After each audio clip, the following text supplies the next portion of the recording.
Meng Wanzhou retournera au tribunal cette semaine pour le début de son audience d'extradition. La directrice financière de Huawei a été arrêtée à Vancouver en décembre 2018 sur demande des États-Unis. Elle est accusée d'avoir commis des fraudes bancaires électroniques pour contourner les sanctions américaines contre l'Iran. Cette phase de l'audience se concentrera sur la double incrimination, un argument mis en avant par les avocats de la défense de Meng.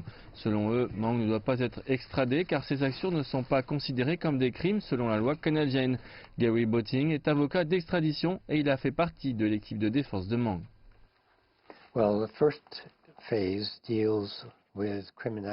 Cette première phase aborde la criminalité. Il s'agit de savoir si les accusations contre Madame Meng sont criminelles au Canada. Et elles doivent être criminelles au Canada et aux États-Unis.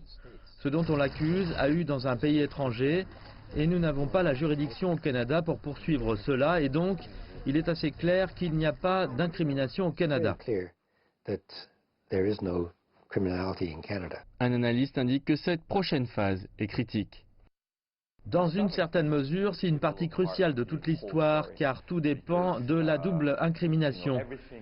Si la double incrimination est maintenue, s'il y a une décision de la Cour qui dit que cela n'est pas lié aux sanctions, mais que c'est tout sauf une fraude bancaire, le reste du procès est plus de la routine et en général, ces procès vont vers une extradition. Cette phase d'audition promet d'être cruciale pour une saga qui s'étend sur plus d'une année, mais tandis que l'attention immédiate sera placée sur les événements dans ce tribunal, les implications de cette audience auront une bien plus grande portée. L'extradition de Meng est devenue hautement politisée. Après son arrestation, le président américain Donald Trump a déclaré qu'il pourrait intervenir si cela aidait à sécuriser un futur accord commercial avec la Chine. Mais les relations entre la Chine et le Canada ont également été tendues. Le Canada a accusé la Chine de représailles après l'arrestation de deux Canadiens, Michael Govrig et Michael Spavor, accusés d'espionnage. La Chine dit que ces arrestations ne sont pas liées.